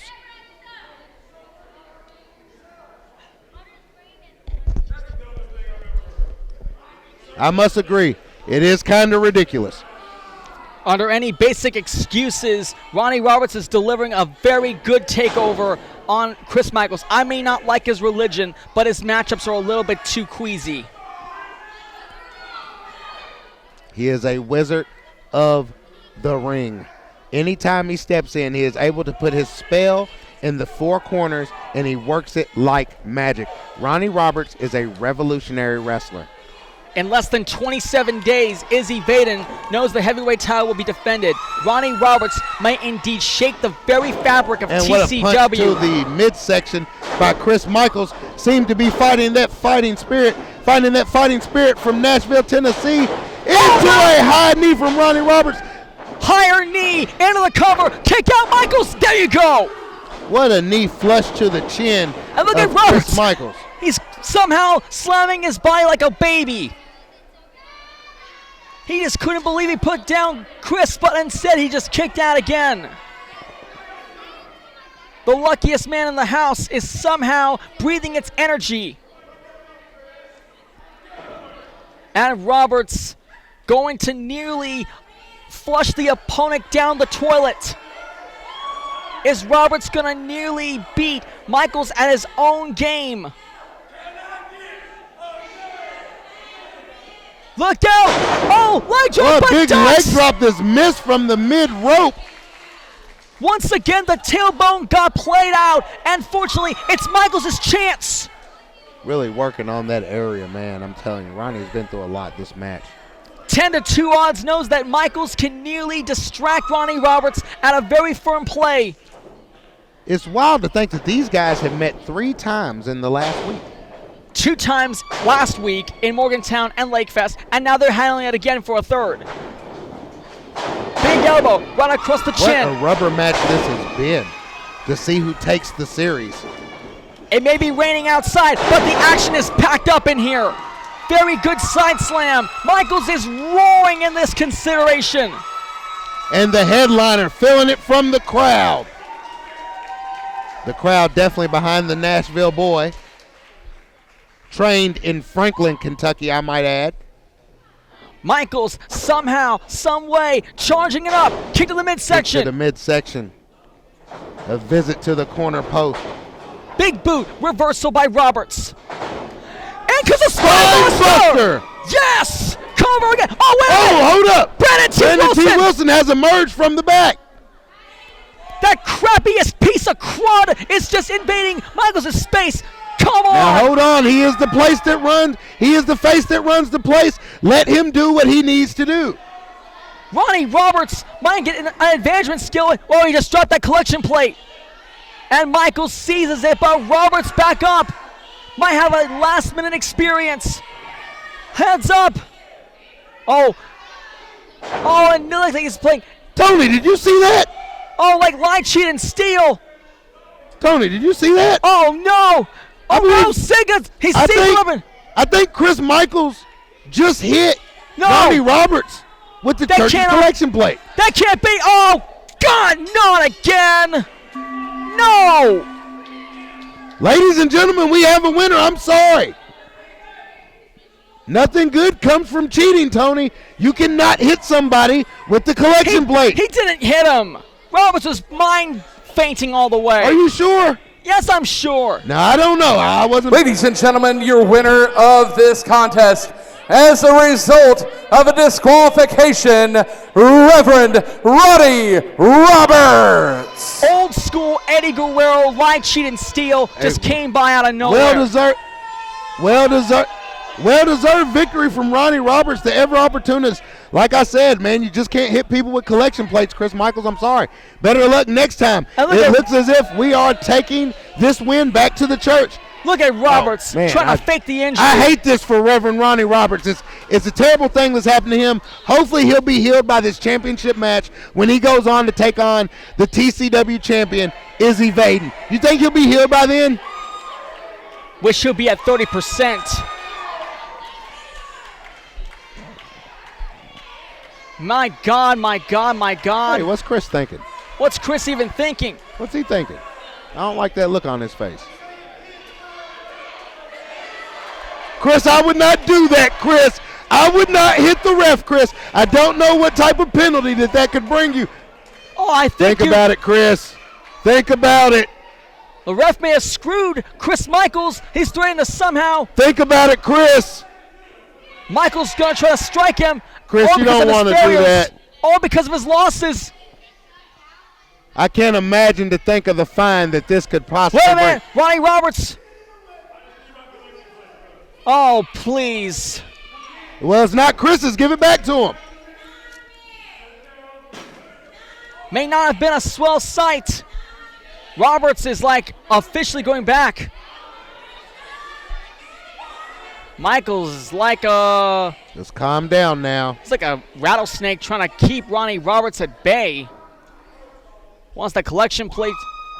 Oh, but super kicks him anyway! Wow. What a ridiculous act. No humility in this man. I think he should be fined. I'm not okay with this. He attacked this man while he was receiving his personal belongings. Fans, give it up for the headliner, Chris Michaels! Ronnie Roberts got his comeuppance tonight, but you know what they say, never trust a headliner. I'm not happy about this. Well, ladies and gentlemen, coming up next, Charles Colton, Brandon Wolf, street fight, main event. It's next on TCW Saturday night.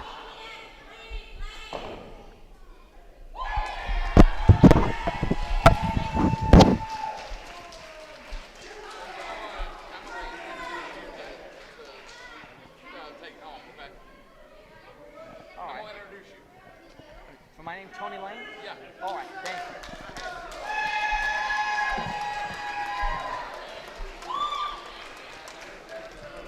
you. Ladies and gentlemen, the headliner makes his way back to the curtain, and Reverend Ronnie Roberts, got a little tongue-tied again, still in the ring, out. Do we have any medics here? Maybe we can help Mr. Roberts to the back, as if they also. Well, here comes Brandon T. Wilson. He's been the only man on call to help people to the back. As we've seen, he had to help back Evil Eric Porter. He will now have to retrieve another member of his coalition and help him to the back.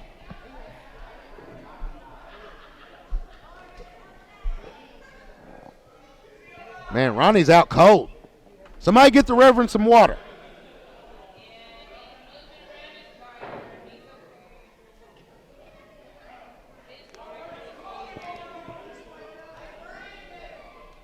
There he is. It looks as if the good Reverend has came too.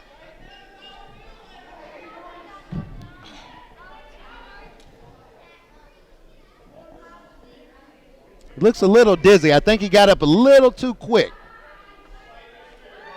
Absolutely, still your winner. And going on to face Izzy Vaden there at the Kozer Shrine for Children in Louisville, Kentucky, the Reverend Ronnie Roberts, who I do believe will be successful in that title match.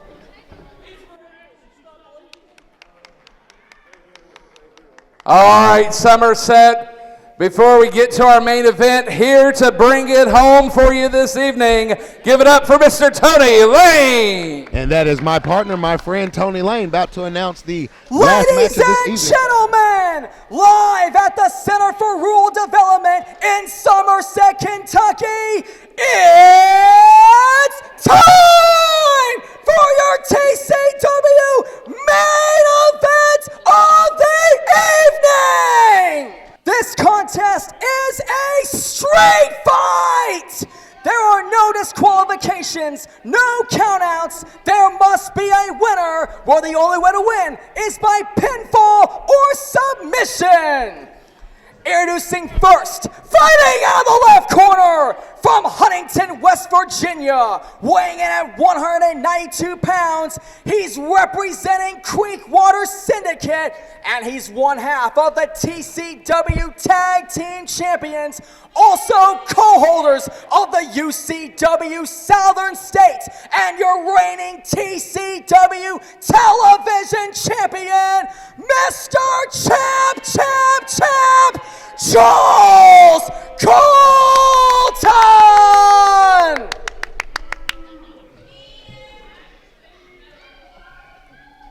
And his opponent from the other side of the next row, from Monroe, Louisiana, weighing in at 189 pounds, he is the UCW Ultimate Champion, Brandon Wolf! And the man controlling when the action bell in the ring, rings, your referee in charge for the evening is David Sig.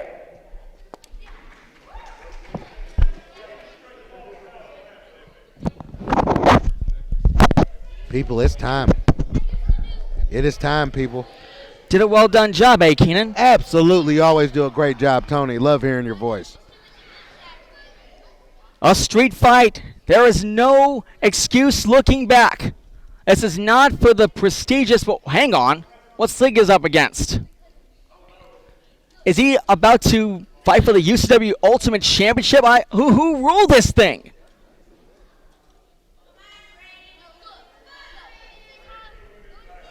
I don't think there's it's non-title, isn't it? Oh, they changed it? Is Brandon Wolf putting up his UCW title?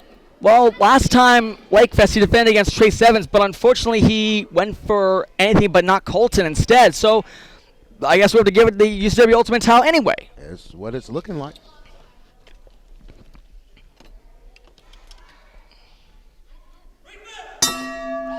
Here we go! Main event! And we all learned that Brandon T. Wilson say it's for the UCW Ultimate Championship on the line. And what a beautiful belt that is. And people, it looks like they're going they're going to somehow deliver some chair duels. We got some chair shots coming early. Oh, man, like lightsabers. But the beatings are about to begin. And look at the chair piece almost coming off its hinges. Look out below! Baseball slide dropping him on the other end of the cords. Brandon Wolf all over Charles Colton right now. It looks as if Brandon Wolf is at home. No time limit needed. This is going to be an ugly fight to the whole world to see. Hold up, is he getting 2 hats from the crowd? Oh, man. Hey, we don't know what, hey, you can't pick up random, he's picking up random hats and hitting Charles with it now? Well, it's not fans bringing the weapons. Let's bring them all we need. Let's do it. The maulings, the beatings, the brutal punishments. But Colton answers back. And look at Colton dressing as some old school Jersey-like street fight. And wait, what's this? Wow. What are we doing here? Punching the Straight picture through the flyer. Right in the picture of Brandon Wolf in between the temple. This is going to be the most ugliest war you'll ever get to see. Look out. Oh, into the ladder goes Mr. Wolf, courtesy of Charles Colton. We have not seen a street fight since back when he beat James Kendrick for that title. It was the South States belt back in 2023 on Christmas night. I enjoyed it. Everybody loved it. And a broomstick. What a broomstick to the back of Charles Colton via the Alpha, cleaning this mess up. TCB, Tony, taking care of business. Let there be blood, all right, ladies and gentlemen. What is he got? He's got an object. It's more like a pencil or something. Drilling inside the eyes or the brain cells. This might be legal to do so. What a sadistic side of Brandon Wolf that we're seeing. Wolf had destroyed Colton with a chain not once but twice. When he got disqualified, Colton indeed got the win anyway. But although Brandon Wolf is delivering a full-size beatdown all over Mr. Champ, Champ, Champ. And it's still early in this match. I got some pride in my Oh, that steel chain slamming right on the shoulders. Brandon is going to give him his worst day of his life in Somerset. Brandon Wolf all over the champ. I will say that. Hooked to the ropes right there and then. Oh, look out. Sidestep and the steel chair cracked. Slam into a steel chair. That folding weapon just bent like it's peanut butter. And it's not going so good. As you know, Trace Evans is already feeling the wounds after earlier tonight at the hands of Christopher Matthews and, of course, Eric Porter, unable to be here because he got hit in the head by a clipboard by Brandon T. Wilson. Will we be seeing a glimpse of Trace Evans during this match?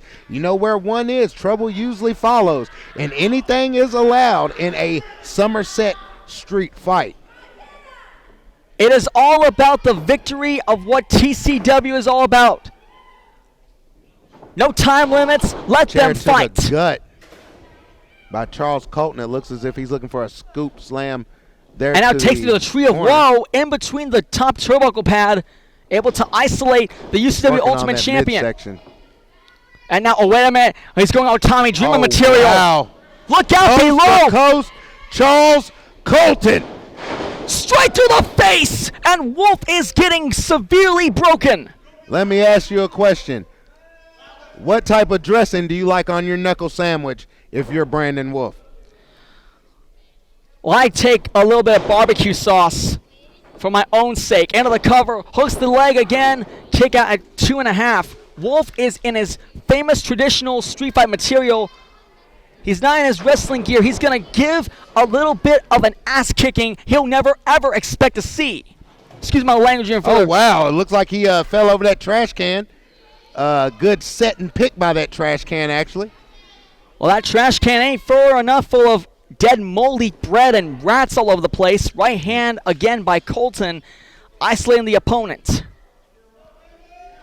And he's somehow choking the same chain around the throat in between the back of the temple. And a good clap slap to break the hold. Which right is hand. Absolutely legal, people. And now he's got one of the championship belts of Charles Colton. Oh, wow. Using as a what a whip to the back from Brandon Wolf. I've not seen this shade of Brandon Wolf yet. This is new to me, Tony. This may not be new to you. I've not seen Brandon overexert himself like this. Using a leather belt and tossed a steel chair, Colton is suffering every single ounce of his own personal mistakes. Oh, God almighty! Head first in the post with a chair in front of it! And a drive-by drop kick. Wow. I can't imagine the damage that has done to Charles Colton. I do not want to be the receiving end. Is he going airborne with it? Whoa! Holy shiitake mushrooms! Brandon Wolf is taking over! What a kamikaze dive by Brandon Wolf. Becoming the alpha. This is what it means to be the UCW champion. Ladder to the skull, knocking him down. The Alpha One is dominating this matchup. I've never seen Colton suffering so much active punishment like this. This is really good for me. Back to the ring again, and Brandon Wolf, gets taken advantage by that jawbreaker. And it could be the end of Brandon Wolf. Big boot to the face. First the leather belt, that was a championship belt. Then the steel post and a drop kick to the steel chair. Wolf is on a fighting mood here tonight. Big elbows from Charles Colton. Instant rip from Mountain Dew Baja Blast. You can see the impact strike. Bam! That was going to leave a mark. And Colton back to square one. Well, I do know that drink may be available at Mr. D's Pizza. Meanwhile, wait a second. What's Wolf got? Is this some sort of a double bag? Oh, wow. It looks as if a person from the crowd actually tried to attack Charles Colton. Can we escort that young fan out of here? I'm not sure what happened moments ago. Meanwhile, right to the midsection. Hey, time out. What's in the backpack? What is in the backpack? Better not be a bowling ball in there. When I see a drawstring backpack, I get a little worried. What is that? That's a shoe. Hey, that's a bowling shoe, I believe. Like all people at Briar Bowl used to go to. And another one. Charles Colton does not deserve this. Nobody deserves to be stepped on by some random person. Football? A football? It ain't the NFL. Guys who want to block your faces. Right in the head. I believe shades of Tony Who, Jerry Rice or something like that? What's going on here? And he's got some water. Look out, fans. Oh, wow. Splashes all over the fans. The hydrated water bottle right into the head of one Charles Colton, and it's back to square one. Charles Colton and Brandon Wolf, back in the fight he is. They're killing each other like it's actually a horror movie based on Freddy versus Jason. Hey, I'm telling you, I think Brandon Wolf may have grabbed the wrong bottle of water. That may have been some of that creek water. May want to be very careful not to let my voice get. Is that a tire iron? Is that a crowbar? I was going to use that as a weapon. Oh my! Hey. Oh God Almighty! No! Drilling the spike in between the crowbar, right in the brain. This could indeed drop some blood. Loosening that tire up that Mr. Wolf has tried to patch. How turnabout's fair play. Colton able to send Wolf bleeding the same way that Brandon did to Charles moments ago. And Colton, with his weapon of choice, that chair, that folding chair. And look, Brandon Wolf has got that tire into the midsection of Charles Colton. And Brandon Wolf back in the driver's seat. Able to send him where no man's gone anywhere. And a way in his mouth. Oh, God Almighty! Wow. Holy Christ! I believe he's trying to take out that now and later tooth. Or maybe his tongue. I've never seen Brandon Wolf in a raging position like this. Well, he's definitely not going to be able to eat hot chews for a little bit. And the ladder back in the centerpieces. Look out, ladies and gentlemen. Brandon Wolf, shoulder to the side of the chest, playing the gut. And again, oh man, I think he just took his arm out. Oh, wow, he did. Wolf took the side of his arm. And a splash what in between Colton. Both men lingering with injuries.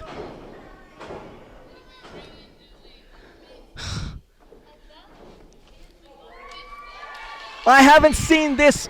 Is he going to slam him on the lap? This can't be possible. What a reversal. Oh, right to the eyes. Right to the eyes. And Colton. Have a seat, Brandon Wolf. This street fight is extraordinary, Keenan. I haven't seen like this since the days of my 2K video games. I've not seen this in person, period. Right hands again. And now choking the life force out of the Alpha One. Cutting the man who could be on wind off. the new movie 77 soon. Cutting the wind off. Oh. He used a tag rope to choke that man. I couldn't even decide what it was, but I think you're correct. It's called using your resources. Context clues, ladies and Colton gentlemen. driving by. Look out! Clues. Hip toss into the steel chair! Into the steel Oh my chair. God! Wolf coming out of that jacket. Welcome to the gun show, ladies and gentlemen. I think he almost hit his midsection. Moonsault! From the damage of the ladder that happened earlier. Cover, hooks the leg in. It's not today. Not tonight, not any night.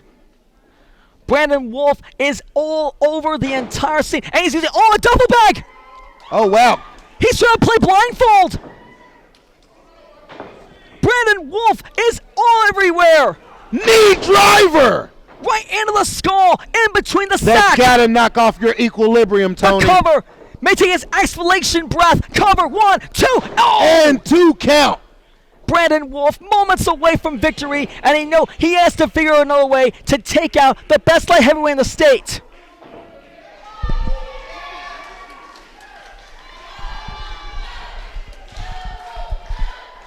And Wolf and Colton still standing tall. Look out. Oh, no way. Slam on the ladder. Brandon Wolf catching his balance. Wolf about to escalate. Standing on the second rope. He's going to go for the kill. Look out. Splash on the ladder from Brandon Wolf. That's got to be it. And that is not it. Colton survives. What a physical street fight we're seeing here, ladies and gentlemen. 2 men fighting, scratching, biting, and even gnawing every single ounce of energy they got to impress Somerset here on TCW. But Colton intercepts it. Big boot to the chin. And look at Colton. Look out. Into the ladder. A countermeasure. Brandon Wolf is already lifeless, but luckily for that, Colton is the one paying for it. And he's putting him in the ladder. He's shoving him in the ladder. Oh, man. It's hard to say. Brandon Wolf hasn't been in this position like this since he was pile-driven at the hands of Ronnie Roberts, Evil Eric Porter, and the Randall Shane back on April 5th. He had severely recovered a neck injury 13 weeks ago. How is he going to feel after surviving this brutal matchup? Second rope. Look out! Canadian Explorer for Brandon Wolf, ladies and gentlemen. That is the first I've ever seen that. Cover. Hooks the leg. Wolf out. And a 2 count. Charles Colton will fight forever. Not even a Canadian destroyer can keep down the champ. I've never seen a Canadian destroyer Crawling plunged by Brandon Wolf. That Charles was incredible. Colton, get your breath back. We need you in this fight.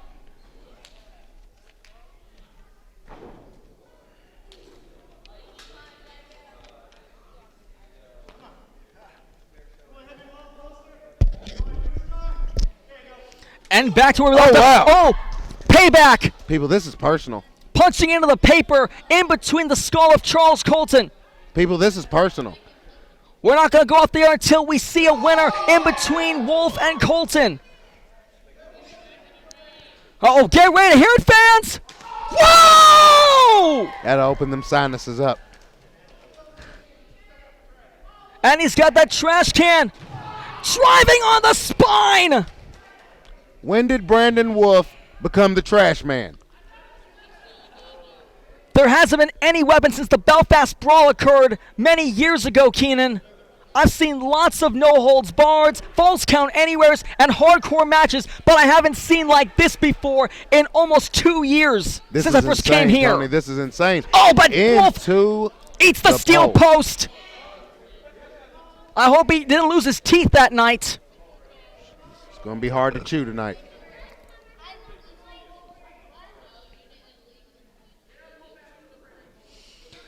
We can promise you anywhere around the world, TCW is where everything is, you say, my CTV. You only see stuff like this come together in full circle. And a chop leg lock. Driving across the shin of Brandon Wolf. Not trying to let his balance go through. Wait a minute. Oh, damn. Ankle first on the wooden steps. Wow, that's got to be a lot. I only got one good ankle, Tony. I can imagine. If he Oh, done that no, to- no, no, no, Knee no, driver no! coming Oh, up my God! To the steps. How is he going to walk till his next movie comes out? I have no idea. Colton is a self-centered jackoff. He used to be calm, my friends, but now he's punishing Brandon Wolf like he's an extra version of his own salad. Now, hey, for the record, I'm a big Charles Colton fan. Side suplex counters. The best light heavyweight in the state is dominating. But I can't imagine how hard it must have felt. Brandon Wolf is taking so much personal stuff. Oh, wait. No. Don't even dare. Don't you even dare, Colton. We are looking at Concerto City, people. If he tears up Brandon Wolf, imagine him lose the Ultimate title. No! Kids, look at don't the look! ends to don't all my look! means. Don't! Do it! No! Oh, wow. Swing and a miss. Brandon Wolf with a high knee. Looks as if he's doing a running bulldog off the chair. Oh, wow.